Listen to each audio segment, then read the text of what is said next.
Bismillahirrahmanirrahim. Assalamualaikum warahmatullahi wabarakatuh. Waalaikumsalam warahmatullahi wabarakatuh. Rabbi shrah li sadri wa yassir li amri wahlul 'uqdatam min lisani yafqahu qawli. Di sini kita dari kelompok 2 akan mewawancarai owner dari Desa Laren, Kecamatan Laren. Owner tersebut yakni Tumbas Mindo.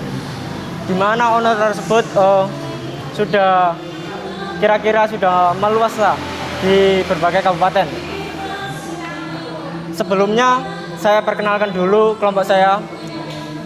Yang pertama saya sendiri Adi Alamsa, saya dari Prodi Manajemen. Selanjutnya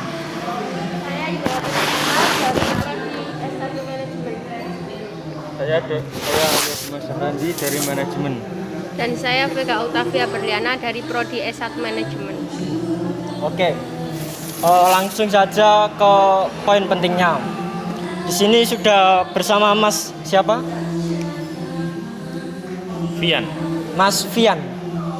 Oke, Mas Fian. Mas Fian ini saya wawancari ya. Yang pertama pertanyaannya, sejarah berdirinya usaha Tumbas Mindo itu bagaimana, Mas? Bisa dijelaskan?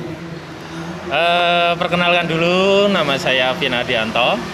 Jadi saya owner dari AA Group. AA Group itu ada beberapa lini usaha termasuk Tumbas Mindo. Nah, karena kelompok ini lebih fokus ke Tumbas Mindo, jadi saya akan bercerita tentang Tumbas Mindo. Tumbas Mindo awalnya kita jualan gerobak dari franchise brand dari coklat klasik. Coklat strawberry. Jadi kita franchise coklat strawberry, kita buka di depannya Indomaret di Laren, yang namanya sekarang SR Mart. Nah, di situ di teras itu kita buka. Memang awalnya di bulan pertama, kedua, dan ketiga itu kita dikatakan minus lah. Jadi kita masih mencoba bisnis baru, yaitu bisnis minuman, yang sebelumnya kita hanya fokus ke makanan dan snack. Saat itu kita mulai minuman. Di situ di bulan keempat kita mulai nyoba-nyoba terobosan yang lain, sehingga agar bisnis coklat ini tidak mati istilahnya. Lalu kita mulai nyoba masukkan sempol, kita mulai masukkan pentol sayur, langsung kita masukkan menu baru waktu itu alpukat kocok. Nah, awal dari alpukat kocok kita nggak langsung jualan di rombong, tapi kita japri pelanggan satu-satu untuk pre-order. Jadi kita pre-orderkan dulu, ketika banyak yang minat, akhirnya kita baru masukkan di outlet yang stand Indomaret itu. Alhamdulillah naik dan rame. Setelah setahun di situ kita pindah tempat agak utara. Nah, itu tempatnya Tumbas Mindo yang sekarang yang ada di Laren. Terus lanjut ke pertanyaan yang kedua, yakni visi dan misi dari tujuan bisnis Tumbas Mindo ini tersebut. Itu apa? Tujuannya yaitu membuka lapangan kerja baru. Kita nggak semerta-merta bisnis belaka, tapi memberikan inovasi pendidikan juga ke teman-teman, mentalnya juga, agar suatu saat kalau memang mereka keluar dari Tumbas Mindo, mereka bisa bisnis sendiri gitu. Itu kalaupun kerasan, ya wis monggo dilanjut. Sudah. Terus pertanyaan yang ketiga, yakni manajemen, tatanan atau struktur dalam bisnis Anda itu apa saja? Oke, kalau struktur bisnis dari pusat, dari awal dari AA Group itu di atas itu ada owner, keuangan, sama tim marketing dan SDM. Nah, di situ menaungi dari semua outlet, semua lini bisnis, jadi termasuk bakso, termasuk snack, termasuk pizza dan lain-lain. Nah, di situ baru di Tubasmindo itu ada lini kecil yang memang awalnya ya sekedarnya aja, tidak ada namanya kapten, tidak ada namanya manajer. Ketika di Laren kita istilahnya yang bertanggung jawab penuh adalah kapten waktu itu. Nah, setelah kapten cukup dengan satu outlet, akhirnya naik kaptennya menjadi manajer. Manajer menaungi 2 outlet. Terus ada warung kopi, akhirnya kita serahkan manajer juga. Jadi maksimal manajer pegang 4 outlet, 4 lini bisnis istilahnya. Jadi dipegang manajer itu ada Tubasmindo 1, Tubasmindo 2 sama warung kopi. Terus kapten per outlet masing-masing. Begitu.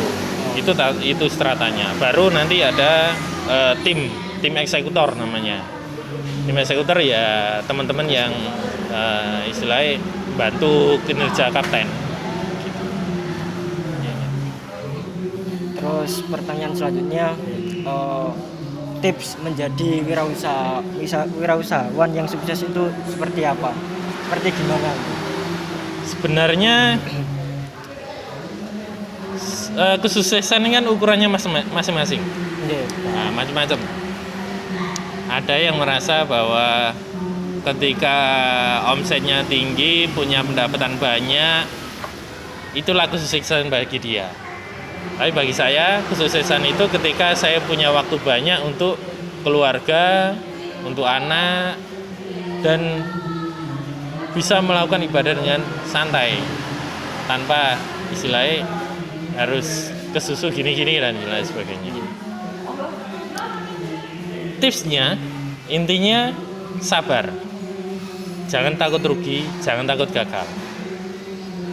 Setiap pengusaha semuanya pasti pernah gagal. Dan saya juga pernah gagal.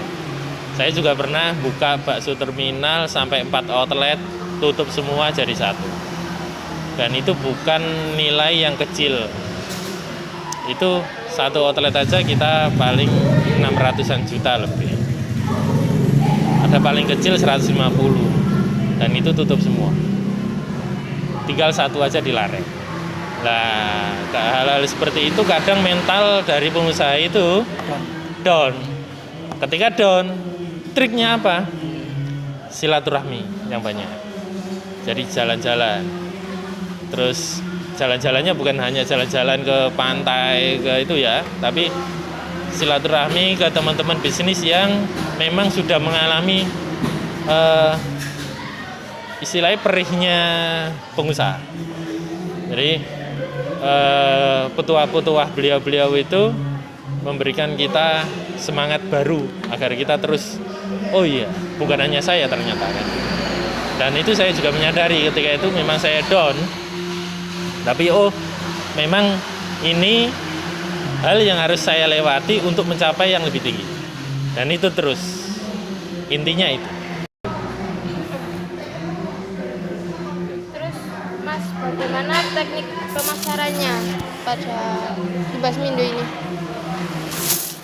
Kalau teknik pemasaran, jadi gini, kalau teknik pemasaran itu ada sosial media. Sosial media itu tidak bisa 100% mendatangkan traffic.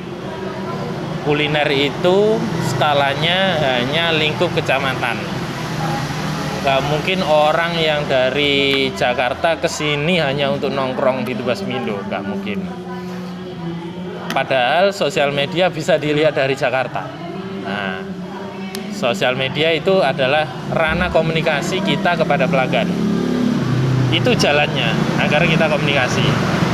Orang penasaran Tubasmindo bisa lihat di Tubasmindo. Oh, ini tahu tuh. Oh, tak ke sana. Atau kita ada promo, ada apa? Itu ya via sosial media. Terus ada info-info apa terbaru ya lewat sosial media. Tapi yang paling bisa mengena itu adalah database pelanggan. Kenapa database pelanggan? Database pelanggan ialah data yang sudah memang jadi pelanggan kita. Dan itu memang sudah cocok dengan bisnis kita, pelanggan itu. Tinggal pelanggan memilih sukanya gimana, itunya gimana. Nah, itu kita yang. Caranya gimana? Dari hati ke hati. Siapa yang bekerja itu? Tim eksekutor. Apa boleh tahu Mas kesan dan pesannya menjadi seorang wirausahawan?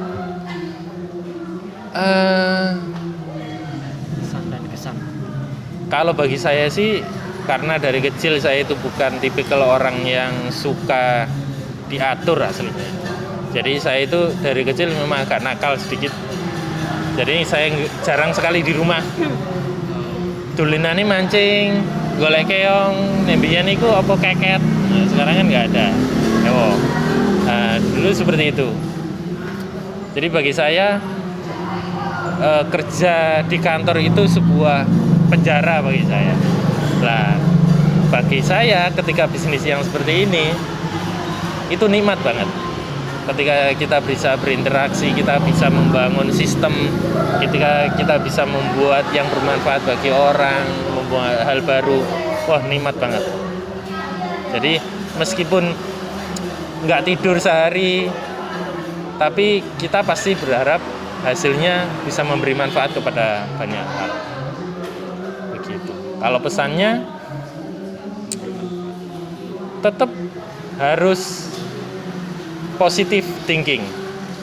Jadi pengusaha itu bukan hanya sekedar kita mencari bisnis, mencari uang, tapi memberikan manfaat kepada yang di sekitarnya. Meskipun tujuan utamanya memang harus ada profit yang memberikan manfaat kepada yang lain. Itu.